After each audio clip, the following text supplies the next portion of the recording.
Hello everyone, स्वागत है आपका हमारे इस चैनल पे। आज की इस वीडियो में हम बात करेंगे पंजाब टेक्निकल यूनिवर्सिटी के प्रीवियस ईयर क्वेश्चन सॉल्यूशन के बारे में, जो कि 2 मार्क्स के क्वेश्चन होंगे इलेक्ट्रॉनिक डिवाइसेस के। तो हमारा सबसे पहला क्वेश्चन है, define the knee voltage and break down voltage. सबसे पहले जानते हैं नी वोल्टेज के बारे में। द नी वोल्टेज और cut voltage is a forward voltage which the current through the junction being to rapidly increase. जो नी वोल्टेज होता है, जिसे कट इन वोल्टेज भी कहते हैं, वो वो फॉरवर्ड वोल्टेज होता है और जो उसका करंट है वो जंक्शन पे रैपिडली मतलब तेजी से इंक्रीज करता है। Widely width of the depletion layer decrease, और इसका जो डिप्लेशन लेयर का जो विड्थ है, चौड़ाई है, वो डिक्रीज होता है। बात करते हैं ब्रेकडाउन वोल्टेज की। तो breakdown voltage is the reverse voltage at which the PN junction of a diode fails due to sudden increase in reverse current. जो ब्रेकडाउन वोल्टेज है, उसका जो पीएन डायोड सॉरी उनका जो उसका जो पीएन जंक्शन होता है, डायोड, वो फेल हो जाता है, क्योंकि उसमें जो करंट में सडन इंक्रीज होता है, इसकी वजह से वो डायोड फेल हो जाता है। और इसका जो depletion width of depletion layer वो इंक्रीज, मतलब इसका जो डिप्लेशन लेयर है वो इंक्रीज होता है। अगला क्वेश्चन है, describe the behaviour of the PN junction diode under forward and reverse bias. सबसे पहले जानते हैं फॉरवर्ड बायस क्या होता है। In forward bias mode, the P side of the PN junction diode is connected to positive terminal of the battery and the N side is connected to negative terminal।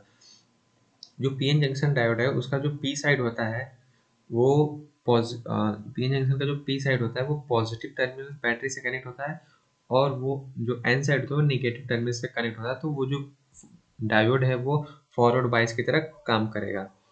इन अगर reverse bias की बात करें तो reverse bias में जो P side है वो अगर नेगेटिव टर्मिनल से कनेक्ट होगा और एन साइड पॉजिटिव टर्मिनल से कनेक्ट होगा, तो वो रिवर्स बायस की तरह काम करेगा। तो चलते हैं अगले क्वेश्चन की तरफ। Compare the contrast between PN junction and Zener diode. तो एक तरह हमारे left hand side PN junction है और right hand side Zener diode है। सबसे पहले पीएन जंक्शन की बात करते हैं तो a diode is a two terminal electronic device that conduct electricity in one direction. PN junction में जो डायोड होता है वो टू टर्मिनल इलेक्ट्रॉनिक डिवाइसेस होता है, और उसमें जो इलेक्ट्रिसिटी जो कंडक्ट करता है वो केवल वन डायरेक्शन में करता है। एन से पी करेगा या पी से एन करेगा, एक डायरेक्शन में केवल काम करेगा। लेकिन अगर जेनर डायोड की बात करें तो Zener diode can provide a stable reference to voltage. These diode are mostly use in power supply provide a reference voltage. जो जेनर डायोड वोल्टेज होता है वो स्टेबल होता है, और ये मोस्टली ज़्यादातर इसे हम पावर सप्लाई के यूज़ में करते हैं।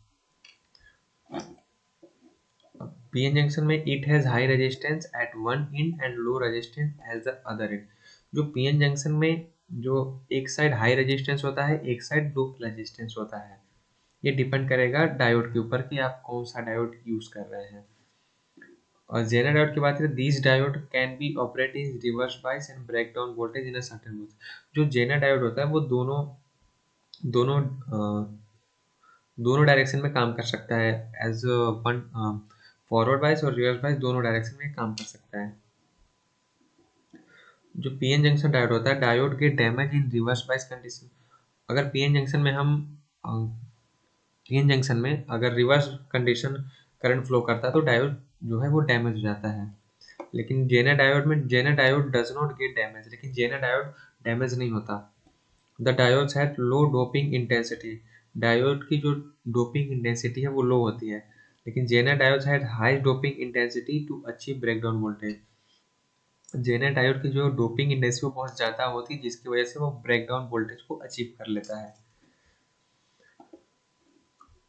PN junction diode has a low breakdown voltage.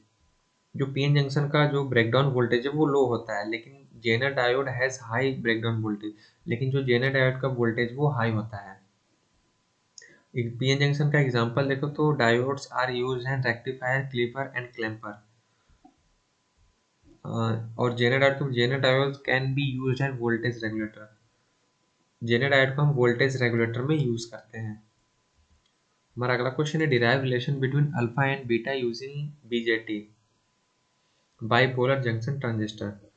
तो आई सबसे पहले हम लिखेंगे आई जो कि होता है emitter current, IC collector current and IB base current. तो इन इन तीनों में हम करेंगे आई जो होता है इमीटर करंट वो collector current plus base current के इक्वल होता है। तो हम सभी में कलेक्टर करंट से डिवाइड कर देंगे तो आई ई अपॉन आई सी हो जाएगा equal to I C upon I C plus I B upon I सी।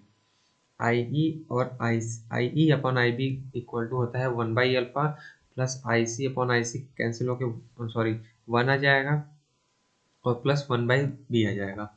जब हम इसको सॉल्व करेंगे तो अल्फा की वैल्यू हमारी आएगी alpha equal to beta upon 1 plus beta.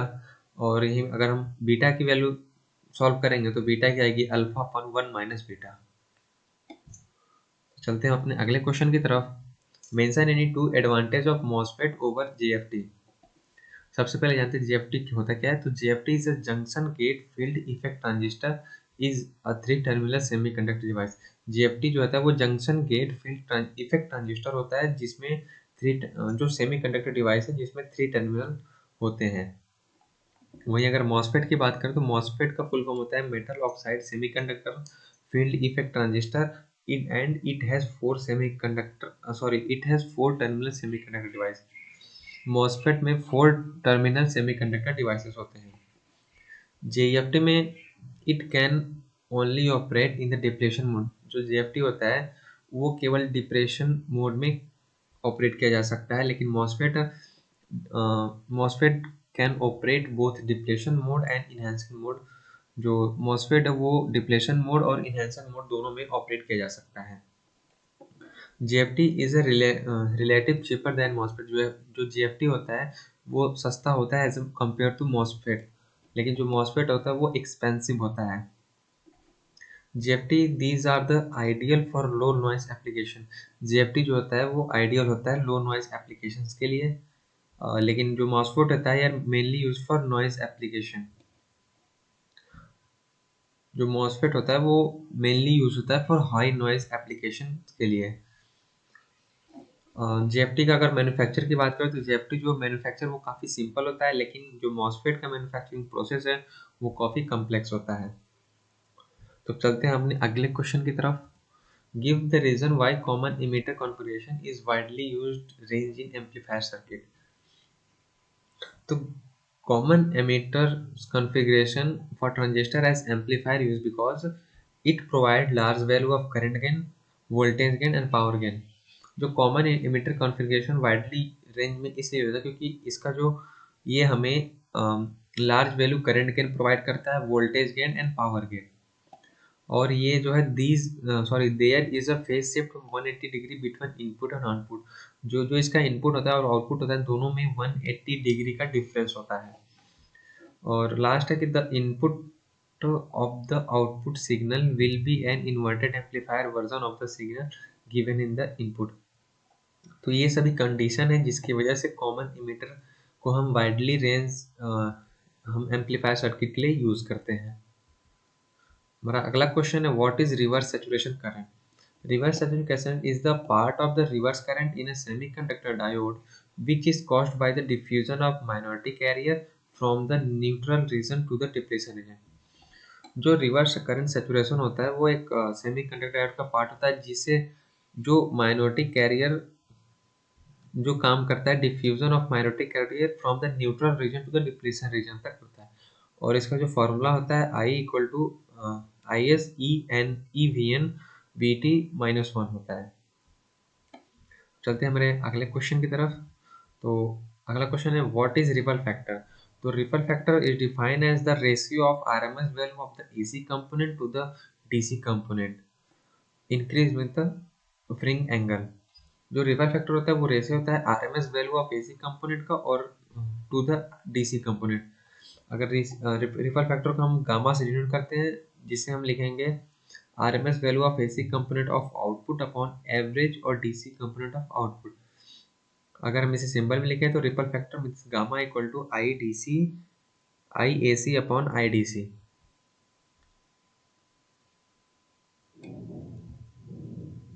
हमारा अगला क्वेश्चन है In a bipolar transistor, which region is wider and which region is thinner and why? So the collector region is wider than both emitter and base. जो collector region होता है वो सबसे ज़्यादा wider होता है as compare to emitter and base के compare में. The base is much thinner than both the emitter and collector. और जो बेस है जिसे पी से डिनोट किया जा रहा है वो देख रहे हैं वो थिनर है. Base is much thinner both collect emitter and collector both. During the operation और lots of heat is generate at the collector. जब ऑपरेशन परफॉर्म होगा तो जो कलेक्टर है यहाँ पे काफ़ी हीट हो जाता है. Lots of heat generate during the operation. जब ऑपरेशन करते हैं तो यहाँ पे लॉट्स ऑफ हीट जनरेट हो जाता है. Hence the collector is made larger to dissipate the heat. इसलिए कलेक्टर को हम वाइडर बनाते हैं जिसकी वजह से जो हीट है वो डिसिपेट हो जाता है. हमारा अगला क्वेश्चन है how implant damage is repaired by annealing. Annealing सबसे पहले एनेलिंग जानते हैं. Annealing is a heat treatment process that change the physical and sometime also the chemical properties of material to increase the ductility and reduce the hardness to make it more workable. जो annealing है वो काम करता है ductility को increase करने के लिए और जो मटेरियल का हार्डनेस है उसे कम करने के लिए, जिसकी वजह से हम उस पर ज़्यादा से ज़्यादा काम कर सकें. द पर्पस ऑफ एनलिंग, जो एनलिंग का वो पर्पस है, is to produce refine gain to induce softness, improve electrical and magnetic properties and sometime improve मैसेनेबिलिटी.